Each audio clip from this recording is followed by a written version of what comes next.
শীতের রাতে এই রকম সুন্দর ধোসার ডাল, তরকারি এবং চাটনির সঙ্গে ধোসা খেতে আমাদের কার না ভালো লাগে। তাহলে চলুন এই ধোসার রেসিপিটা আপনাদের সঙ্গে শেয়ার করি। ঘরোয়া পদ্ধতিতে কিভাবে এত সুন্দর ধোসা বানানো যায় সেটাই এবার শুরু করা যাক। তাহলে ধোসা বানাবার জন্য আমি প্রথমে ধোসার তরকারিটা বানিয়ে নিচ্ছি। তার জন্যে কড়াতে আমি দিয়ে দেব খানিকটা সর্ষের তেল।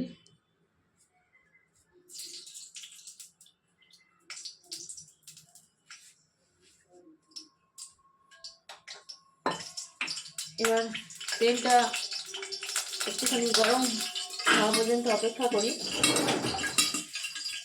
তারপরে আমি দিয়ে দেব এক এক করে এর মধ্যে একটা শুকনো লঙ্কা ফোড়নে দিয়ে দিলাম। আর দেবো একটু কারি পাতা আমার শুকনো করা ছিল ঘরে, সেই কারি পাতাটাই ফোড়নে দিলাম। কারি পাতার সেন্টটা আসলে এটা খেতে খুব সুন্দর হবে। এবার কারি পাতা আর শুকনো লঙ্কাটা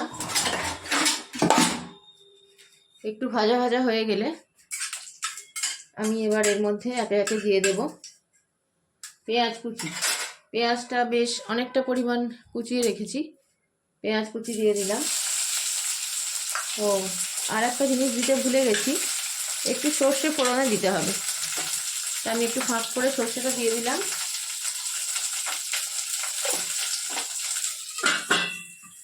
সর্ষেটা ফেটে যাবে। আর এদিকে আমি বাকি পেঁয়াজটাও দিয়ে দেব। এই তরকারিটা যত টেস্টি করে বানানো যাবে ততই খেতে সুন্দর হবে। আমি এর মধ্যে কোনো রকম মশলাই দেব না, শুধুমাত্র পেঁয়াজ আর লঙ্কায় দেব। দিয়ে ভালো করে এটাকে নেড়ে চেড়ে কষা কষা করব। পেঁয়াজটা আমার লাল লাল করে ভাজা হয়ে গেছে। ঠিক এইরকম কালার ধরবে তখন এক এক করে এর মধ্যে দিয়ে দেব হলুদ গুঁড়ো, আর দেব একটু লঙ্কা গুঁড়ো, লবণ।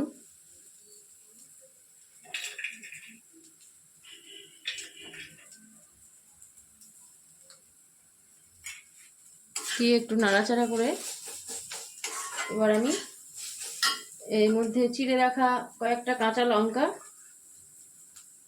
দিয়ে দিলাম। যে যেমন ঝাল খাবে সেই অনুযায়ী এই লঙ্কাটা দিতে হবে। তবে ধোসার তরকারিতে একটু ঝাল ঝাল টেস্ট হলেই বেশি ভালো লাগে। এবার আমি এর মধ্যে দিয়ে দেবো এই যে সেদ্ধ করে রাখা আলুটাও আমি লবণ দিয়ে সেদ্ধ করে রেখেছি, সেই জন্য লবণটা একটু কম পরিমাণেই দিয়েছি। এবার আলুগুলো দিয়ে অনেকক্ষণ ধরে ভালো করে কষাতে হবে। এটা যতটা কষানো হবে তার উপর এর টেস্টটা বেশি হয়, এনে কষানোটা একটু বেশি পরিমাণে করতে হবে অনেকক্ষণ ধরে।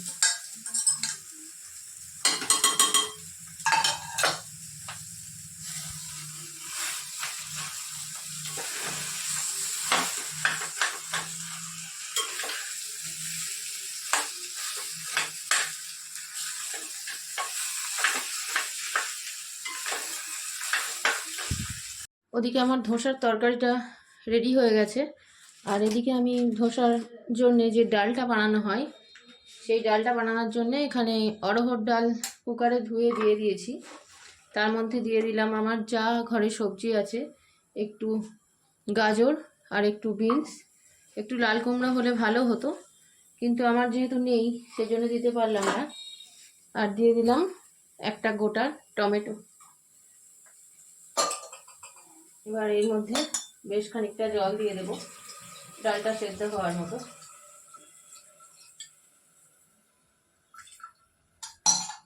অড়হর ডাল সেদ্ধ হতে একটু সময় লাগে, সেই জন্যে একটু বেশি পরিমাণে জল দিয়েছি। এবার দিয়ে দেব লবণ আর একটু হলুদ। ব্যাস হয়ে গেল। এবার আমি কুকারের ঢাকনাটা এঁটে দেবো। কয়েকটা হুইসেল পড়ার পর তারপরে ডালটার সম্বর দেব। আর এদিকে আমি বানিয়ে নেব মোমোর জন্যে একটু চাটনি। সেই চাটনিটা কি দিয়ে বানাবো সেটাই আপনাদের সঙ্গে শেয়ার করব। ধোসার চাটনিটা বানাবার জন্যে আমি নিয়েছি স্বাদ মতো খানিকটা বাদাম, আর একটু সেন্ট হওয়ার জন্য আমার ঘরে ছিল কিছুটা আমাদা, একটু বেশি পরিমাণেই আমাদা দিয়েছি। আর দিয়ে দিয়েছি বেশ কিছুটা কাঁচা লঙ্কা ঝাল হওয়ার জন্যে।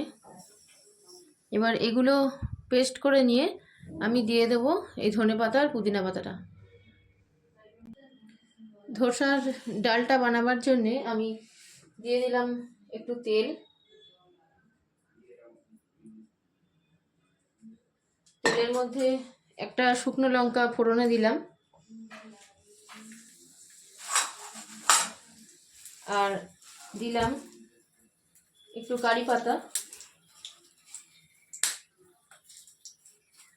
এটার একটু শুকনো গন্ধ বেরিয়ে আসলে এরপরে আমি লাস্ট দিয়ে দেব একটু সর্ষে। আমি এখানে সাদা সর্ষে ব্যবহার করেছি।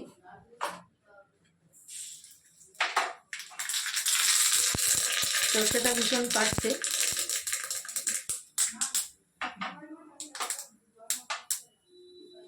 সর্ষেটা হয়ে গেল।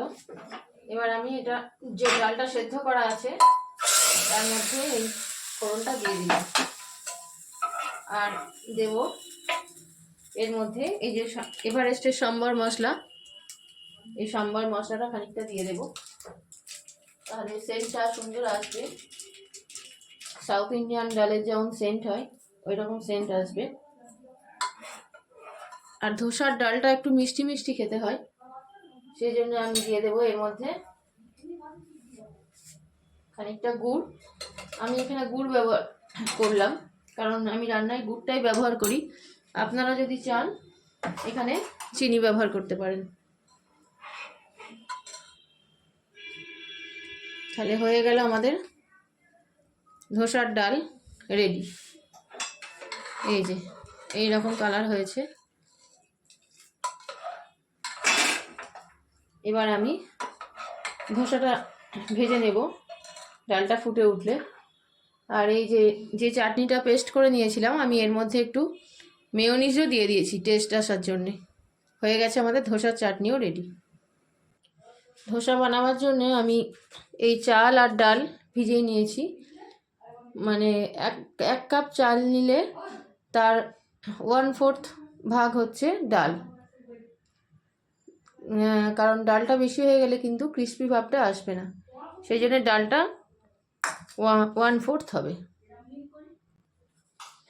ধোসাটা বানাবার জন্যে আমি তাওয়াতে একটু তেল ব্রাশ করে নেব।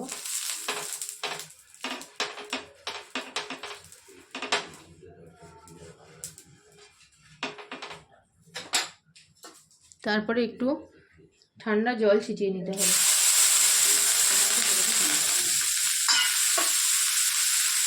এবার সেটাকে ভালো করে একটা ন্যাকড়া দিয়ে মুছে নেব। ব্যাস, তারপরে আমি ধোসার ব্যাটারটা দেবো।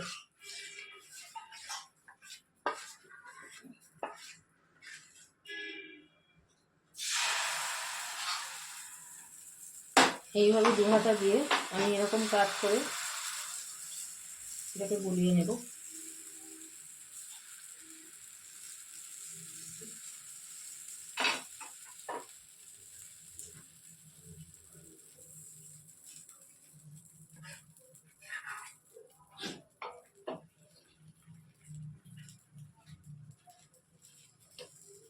ব্যাস, দেওয়া হয়ে গেল। এটা যতক্ষণ না লাল ভাব আসবে ততক্ষণের জন্য অপেক্ষা করব। হয়ে গেল আমাদের ধোসাটা রেডি। এই দেখুন কি সুন্দর আপনা আপনি উঠে এসছে, কিচ্ছু করতে হলো না, পুরো পাঁপড়ের মতো।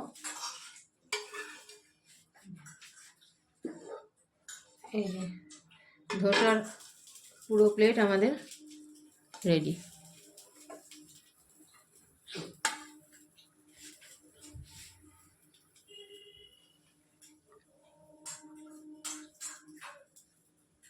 তাহলে রেসিপিটা কেমন হয়েছে জানাবেন, ভালো লাগলে লাইক কমেন্ট শেয়ার করবেন।